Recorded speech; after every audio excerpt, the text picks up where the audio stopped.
Assalamu alaikum. Welcome back to my YouTube channel. Today our topic is misconception of evolutionary biology. Misconception basically क्या है कि ऐसे concepts जो हम समझते हैं कि ये एवोल्यूशन के बारे में ठीक है, लेकिन एक्चुअली वो ठीक होते नहीं हैं। तो इनको आज हम वन बाय वन देखेंगे कि ये कौन कौन से कॉन्सेप्ट्स हैं जो मिसकंसेप्शंस हैं। अब अगर हम किसी लेमैन से पूछते हैं, किसी आम आदमी से पूछते हैं कि एक्चुअली एवोल्यूशन है क्या, तो सबसे पहले जो उसके माइंड में बात आती है ना, वो ये होती है कि इंसान जो हैं वो बदरों से बने हैं। ठीक है, किसी भी कॉमन मैन से आप ये क्वेश्चन कर लें, ले मैन से ये क्वेश्चन कर लें, तो आपके पास यही आंसर आएगा कि मैन केम फ्रॉम मंकीज़। तो क्या ऐसा वाकई है? नहीं, ये बात बिल्कुल गलत है कि जो मॉडर्न मैन है और जो मंकीज़ हैं, ये इन मंकीज़ ने मॉडर्न मैन को जन्म दिया है, ऐसा बिल्कुल नहीं है। ऐसा हो ही नहीं सकता। क्यों? क्योंकि ये दोनों जो हैं, ये मॉडर्न जो अभी हमारा दौर है इसमें ये मौजूद हैं, और ये पॉसिबल ही नहीं कि एक ही दौर में रहने वाली स्पीशी ऐसी स्पीशीज़ को जन्म दे जो उसी दौर में रह रही है।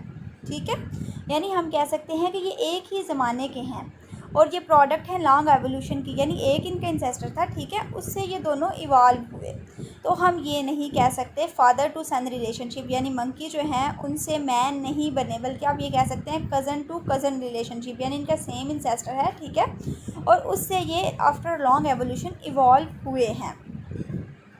अच्छा, अब ये कॉमन इंसेस्टर जो है, इससे इन्होंने जो सम करैक्टर्स इनहेरिट किए हैं मैन और मंकी के। आपने देखा काफ़ी सारी सिमिलैरिटीज़ हैं, जैसे चिंपैंजीज़ की अगर हम बात करें तो उनमें कॉग्निशन एबिलिटी भी है।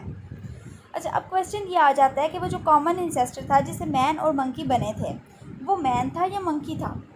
क्वेश्चन तो है ना।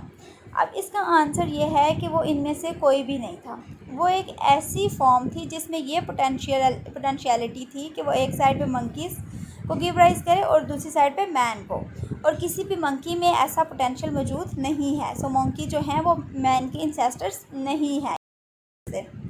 डार्विन ने जो कहा था, बेसिकली हमारे माइंड में यही बात आती है कि ये जो वेल अडॉप्टेड ऑर्गेनिज़म है, ठीक है, वो फिटेस्ट है, यानी जो कह लें कि अपनी काबिलियत के लिहाज से, ठीक है, यानी वो किस तरह खुद को डिफेंड कर सकता है, वो अपना सर्वाइवल कर सकता है।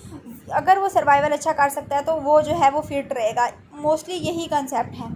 हर्बर्ट स्पेंसर था एक साइंटिस्ट, उसने ये कॉन्सेप्ट दिया था कि जो खुद को सर्वाइव कर सकता है, ठीक है, खुद को पोटेंशियल थ्रेट से बचा सकता है, तो वो सर्वाइवल ऑफ फिटेस्ट में आता है। लेकिन ऐसा बिल्कुल नहीं है। आपको पता है actually survival of the fittest है क्या? सर्वाइवल ऑफ द फिटेस्ट ये है कि ऐसा ऑर्गेनिज्म जिसके बहुत ज़्यादा ऑफस्प्रिंग्स हो, यानी जिसकी सबसे ज़्यादा प्रोजेनी होगी, वो फिटेस्ट होगा, ना कि वो जो पोटेंशियल थ्रेट्स वगैरह को ओवरकम कर ले। इसके बाद जो थर्ड है हमारे पास, वो बेसिकली जो है ना, एक और मिसकंसेप्शन है, वो ये है कि एवोल्यूशन में कोई मॉरल चेंज नहीं आता। यानी अगर हम कहें ना कि एक स्पीशीज़ जो है वो इवॉल्व हो रही है with in the time period, तो वो मॉरली भी जो है वो उसके मॉरल वैल्यूज़ जो हैं वो बेटर हो रही हैं, ऐसा बिल्कुल भी नहीं है। एवोल्यूशन का मॉरल वैल्यूज़ के साथ कोई लिंक नहीं है। जैसे जस्टिस जो होता है ना वो ब्लाइंड होता है, इसी तरह एवोल्यूशन जो है ब्लाइंड है। ठीक है, इवॉल्व्ड ऑर्गेनिज्म सिर्फ इस सेंस में बेटर होते हैं कि वो जो इन्वायरमेंट होता है ना, उसमें वो बेस्ट कह लें कि सर्वाइव कर सकते हैं। सर्वाइवल ऑफ द फिटेस्ट क्या है कि उनकी प्रोजेनी ज़्यादा होगी, उनके नंबर ऑफ ऑफस्प्रिंग्स होते हैं वो ज़्यादा होंगे दैन द प्रीवियस ऑर्गेनिजम्स। ठीक है, तो एवोल्यूशन जो है वो इसी तरह ब्लाइंड है जैसे जस्टिस को हम कहते हैं, मैंने आपको पहले बताया। अब बेशक वो स्पीशीज़ जो हैं ह्यूमन के लिए बेनिफिशियल नहीं है, लेकिन अगर वो फिटेस्ट हैं, सर्वाइवल ऑफ द फिटेस्ट के रूल पे पूरी हो रही हैं, उनकी प्रोजेनी बहुत ज़्यादा है, तो वो मल्टीप्लाई करती रहेंगी। सो बेसिकली 3 मिसकंसेप्शंस हैं। पहली कौन सी थी? Man not came from monkeys.